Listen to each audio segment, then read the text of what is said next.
As of just 2 weeks ago, the longest ride I'd ever done on a bike was 40 kilometers and 1,300 meters of ascent. That was actually the Hard Rock Enduro race, which for a big day out is reasonably big, but for my biggest ride ever, not so big. So I decided I'd challenge myself and plotted a course for 113 kilometers, 2,300 meters of ascent, but this time with no food whatsoever. That's right, I was going to attempt my biggest ride ever with nothing at all other than water and mental toughness. We left the Fit for Racing HQ at 7:30 AM to maximize the light that we had because it was going to get dark by 4:30, and I literally had no clue whether I was going to even complete this challenge, let alone do it before dark. So we're 4 kilometers in, we've touched no gravel yet. What are your predictions? For you, you can't not do 7 or 8 hours just through embarrassment. I think you'll hit a wall and it'll be like, phew, and it's just whether mentally you can get through that or not. My riding partner for this challenge and the one that set the route was Jamie Wilson, a very experienced gravel racer. In her words, she said that this would be a difficult route to complete anyway, even with food. What's the most challenging part of Lake District gravel? I think to skid our house is going to be probably the most challenging. Yeah. Because that's a constant struggle. Pretty rough as well. And pretty rough. The route itself travels 113 kilometers through some of the best scenery in the Lake District. But the tracks certainly aren't like gravel tracks like fire roads and well-groomed. These are rugged Lake District trails. And it's gonna be very tough for those 113 kilometers.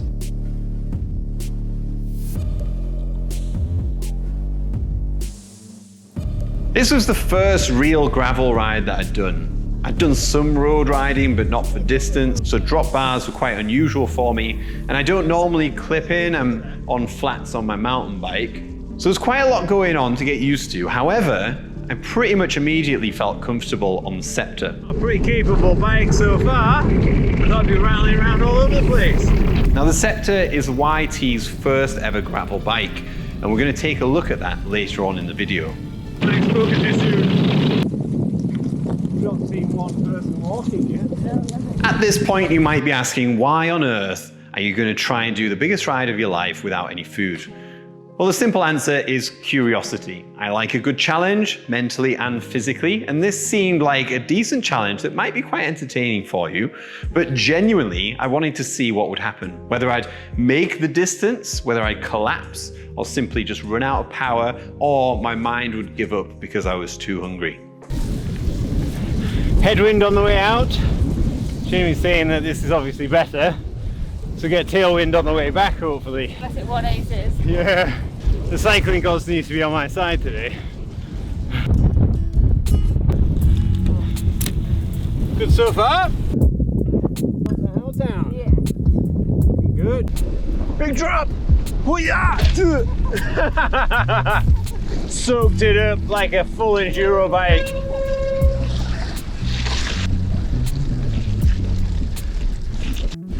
Yeah, I feel like for an off-season training bike, way better to have a gravel bike like this and do things when you're actually still out off the road. You're still thinking fast. Yeah. I think that's one thing that mountain bikers forget when they're road riding. The only skill or physiology change is your watts per kilo might improve, but your reactions and thinking and looking ahead, which is so important mountain biking, is different. Like you're looking at smaller obstacles as bigger challenges, which is good. Now let's take a closer look at the bike that I was riding, the Scepter, YT's gravel bike. YT is a brand that prides itself on producing bikes that are tough and downhill focused. So all of their range has downhill at the forefront of their design process, and the gravel bike is no different. I was riding the Core 4 version, which has SRAM E-Tap, which is actually fantastic because I didn't skip a gear throughout the whole ride, but also super slick.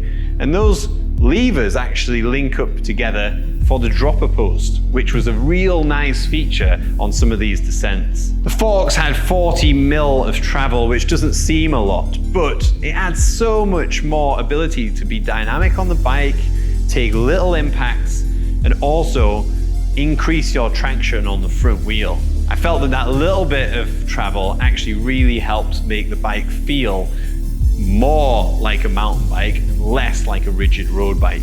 But with lockout, even on the roads, it was fantastic at performance and getting me places fast and efficiently. For a full list of specs and prices, visit ytindustries.com, where they have these bikes available for you to buy now. Let's check back and see how the Scepter soaks up the first real downhill section of the challenge. The descent that we're going to do, our first decent descent, I used to literally pedal as hard as I could at any opportunity and just not really bother about what was coming up, particularly on the Capra, like 170 enduro bike. You just smash it as hard as you can for the speed. Yeah. So I'm interested to see how this holds up and I don't think how different. as hard as you can. No. Hey! Go on. Whoa! Hey! Right, we're coming up to the big Howtown descent. Get yourself on Strava, have a look at that.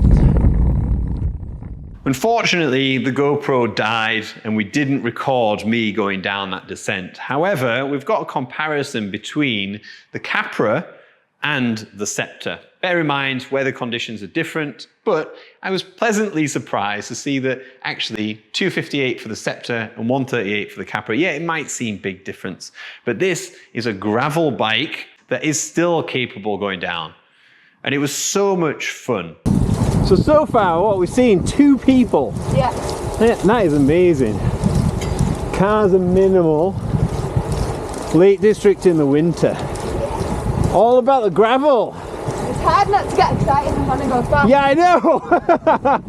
You have to remember, no KOMs today. It's all about endurance.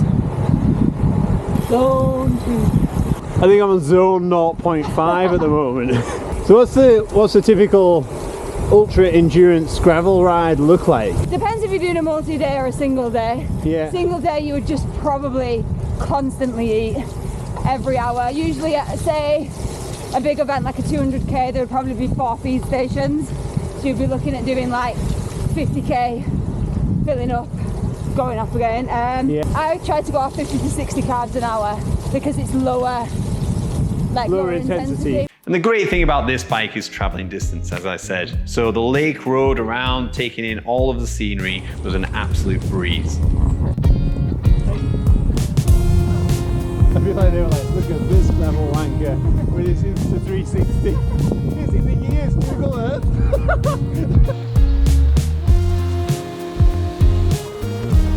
We're going well, we're going well. Close that door, stinks. Smells tasty, goodness.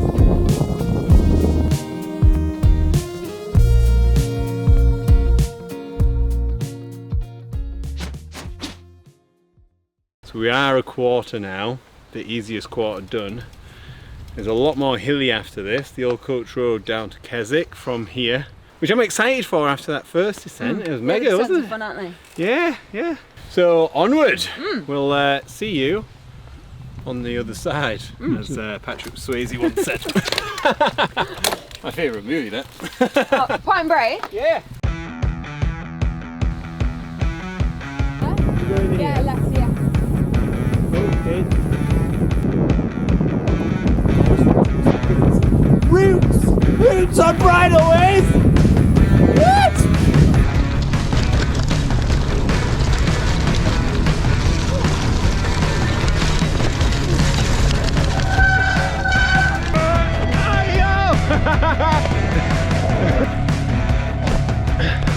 I don't think you'd class this as gravel, really, would you? It's gravel with big ass rocks.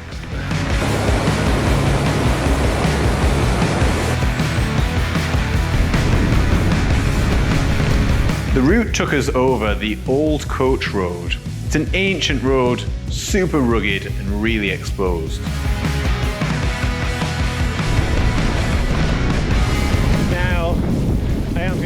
pretty hungry. But more than anything, it's the coldness, which will then eat into my calories even more. Vicious circle from now on.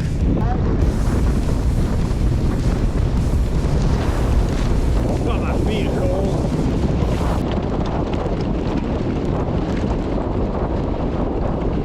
I can't feel my left foot. I feel like it's not on. It's a bit shady, like.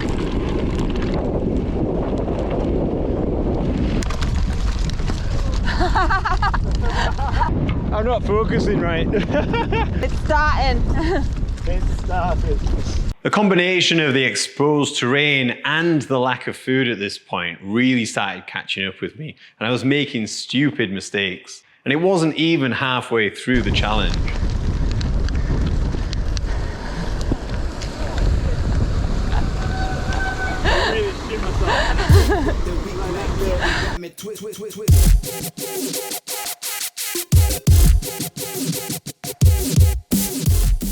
Nonetheless, I was having an absolute blast on the old coach road, especially when we started getting some more gnarly downhill sections. Bloody hell.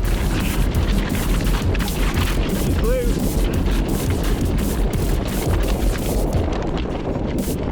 Not loose. Bloody hell. It probably looked like nothing. That is wild. I think when you staving off the hunger and trying not to be uncomfortable elsewhere, then your focus is less patient. So my feet are freezing. I should have put my waterproof socks on. But other than that, I'm going all right. Yeah, Jamie's helping me a lot. He's definitely going well. She's eating food in secret. Yeah. Right, down here? No, left. Left. Yeah. At the bottom of the old coach road, that marked 50 kilometers of the challenge, with 63 still to go, but these last 63 were going to be the most challenging. The route went over a fire road around Thirlmere, which is a beautiful part of the Lake District. It wasn't very technical, but hell, it was hilly. Oh shit! That is in a film. Do you want me to take it? You won't get up there with this, will I'll you? get up there with that. Will you? Oh, fuck it will. It might end me, to be fair. Just have to remember that I'm enjoying this. Oh, she's a punchy one.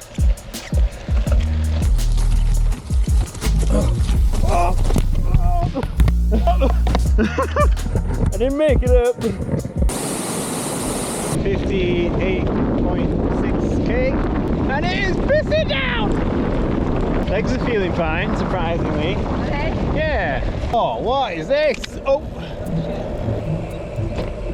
No entry, this road is closed. Is that just the wee bit there that's... Just the pink bit. Oh, oh dear. I don't know why there's another fence there. Oh my god. Oh, get over it. I'm over it. I'm just creating drama for YouTube. Yes, they haven't cleared the trees up. I guess it's low priority. Is there a way through? Alright. Always, always a way through. How slick this wall is. Hey! Out the other side.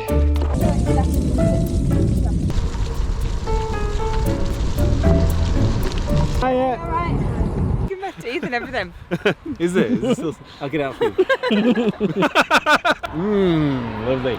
This mountain behind us is Saddleback and Skiddaw on the left. We're going to take a route that goes through there up to Skiddaw House, where most of that is off-road.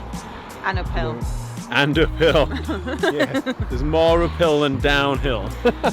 And then it's a long straight back to Penrith, which is probably going to be 25 miles in the dark at this rate as well.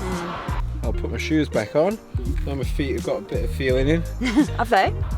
It's the sun. I feel like Superman gets his power from the sun. Who needs McDonald's when you got the sun?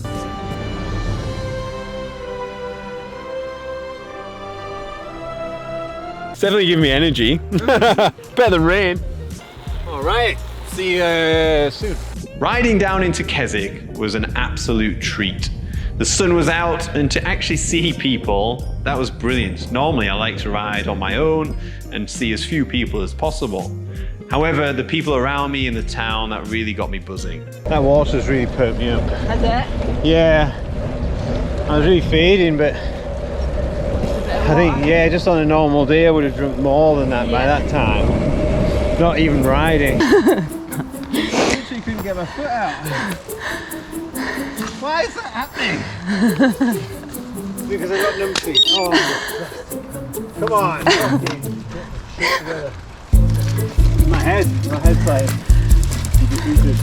Like, this is a fairly tough route without not eating. Yeah. At this point, I got really frustrated with myself. And I realized then it wasn't just a mind game, but my body was so depleted of energy, it was really taking its toll physically and in decision-making, reactions, and everything that you could imagine you need to ride a bike well. This is tough. I find myself thinking about food like 95% of the time. Even those cows sound like they'd be good to eat. Energy levels depleted, we set off to the most physically demanding part of this challenge, up to Skiddaw House. I feel like it's going to get cold up there. Yeah. When I looked at the route, I kind of broke it up into 3 sections in my head. This being the final section, the final third, and the hardest. Up, oh, up, up. So what snacks you having, Jamie? Oh, I would kill for a Skittle. I'm already planning on what I'm gonna have when I get back. I think it's gonna be a triple Whopper with cheese. Johnny can go. I'm gonna get him to order as much as he can so I can literally dive into it. Lie on a bed of burgers. What time of day is it? It's like About 3, is it? Is it about 3 o'clock? Wait, it's gonna be dark soon. 2:40. Better get off my fucking ass and start riding, eh? Or pushing. Let's push up this hill, eh, Jamie? Yeah. What are your final motivational words? You can do it! You can do it! So what happens when you take a slight wrong turn? We took a wrong turn and ended up at a dead end on a track. This was literally the worst time that it could have happened. I feel like even sheep don't come this way. About ready for a Burger King, Johnny. Fucking e-bikes from now on, that is it. Oh, do you know what? No, it's my own fault. Should have had some food, shouldn't I?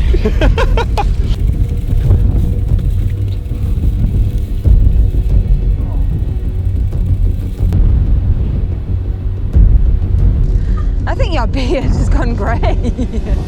Yeah. As Jamie said, he thinks my beard has now gone grey. Which I can vouch for. Because this ride has aged me by at least 10 years. Here we go, we're back on track. There's the road. That's what we should have been on. That's what we came up. Skiddaw House! Let's have you! The last time you see me, Johnny. In case of emergency, call the air ambulance, get them to bring burgers. I'll even pay Deliveroo. Deliveroo, get a fucking helicopter. Look at this. Here we go. Lovely, lovely. This is why I bike ride. Oh Christ. Up and over. Hey, up, up. Lovely. Oh, what a time to be alive!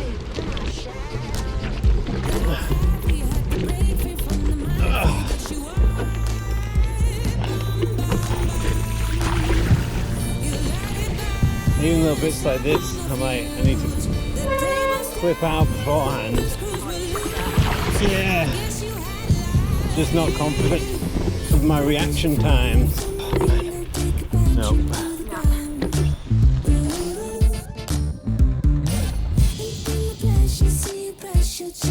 Not good. Concentration is Minimal. I can't explain how weird I felt. It was like I was drunk. It really got me feeling in a state that I'd never felt before. And in that state, it was playing havoc with my nervous system. I was shaky. I was making really poor and late decisions, and that was all affecting my confidence. And I considered, is it too dangerous to try and make it back in time? This down here, that's going to be our trajectory home. So challenge now is beat the sun. Or actually fucking stay on my bike and survive. That's a challenge itself. Hey. There's no way that you're carrying on past dark, is there? No. Absolutely no chance. I don't think so. As in, if we like get back before then. Yeah, we can get back. Making it down on the single track from Skiddaw House would normally be a breeze. I fell off so many times. Once I went over the bars and I just lay in a bush for 3 minutes, just looking up at the sky, taking a rest. I had to unclip and push on foot on quite a lot of sections because I simply didn't feel confident that I wasn't going to nail myself. My upper body is wrecked. So what happens is I hit a little stone and then overcompensate, which makes it 20 times worse. Yeah. So it is like confirmed, no food, you're shit for riding.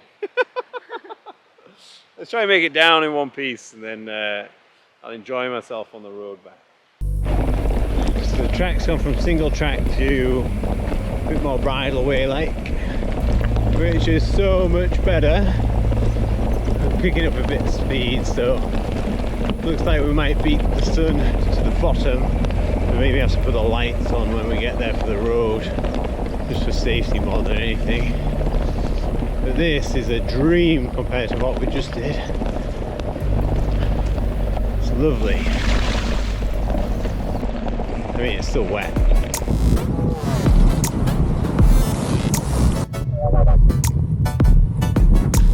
That was like the worst riding I've ever done in my life. I felt like a complete amateur. Even when it's flattened out, I had to get off sometimes and just have a little break.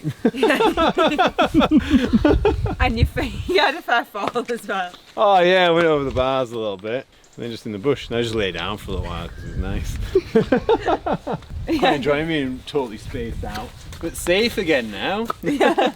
I feel like relief that I'm safe. On like the easiest single track in the lake. So hazardous. Give me Vision Line any day. I'm going to go down to Wales next week and be like, yeah, this piece of cake. Should do Mosedale single track. Country trail. Oh, look at that light! Look at that! Brilliant. Quite liking that. Between now and Fit for Racing HQ is all road.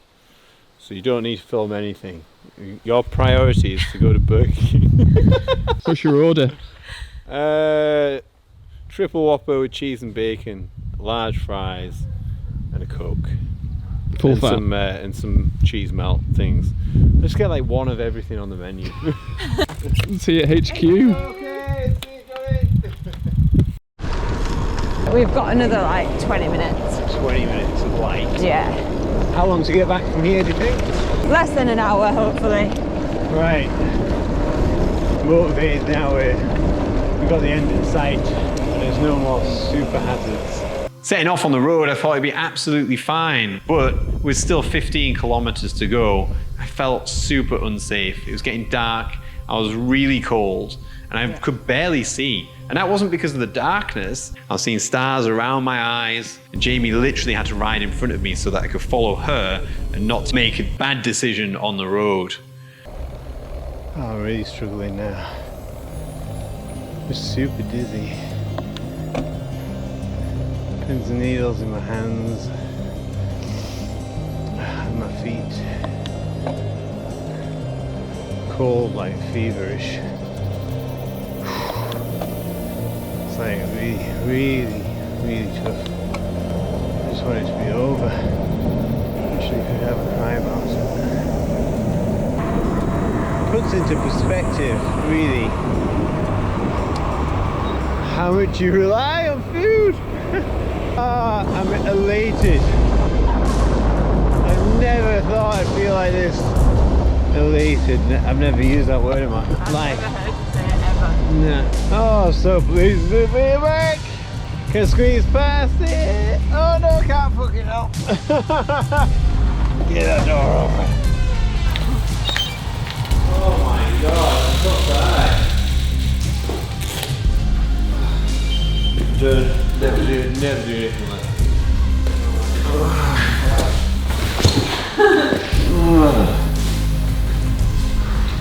Is that the most you've ever felt? Like, I felt worse but not for us. when I drank a bottle of straight Jack Daniels. Other than that, no. And that was the challenge done. A full 113 kilometers, 2,300 meters of ascent, all on an epic amount of time in the saddle. 7 hours, 42 minutes of moving time, which isn't fantastic, but this wasn't a speed competition. This was a challenge to see if I could make it around with no food. And thankfully, the answer to that question is yes. A couple of weeks have passed, the dust has settled, and now I'm keen for another challenge. Comment on this video and tell me what you'd like to see me do next. So until my next challenge, I'm going to leave you with the final part of the video, sponsored by Burger King.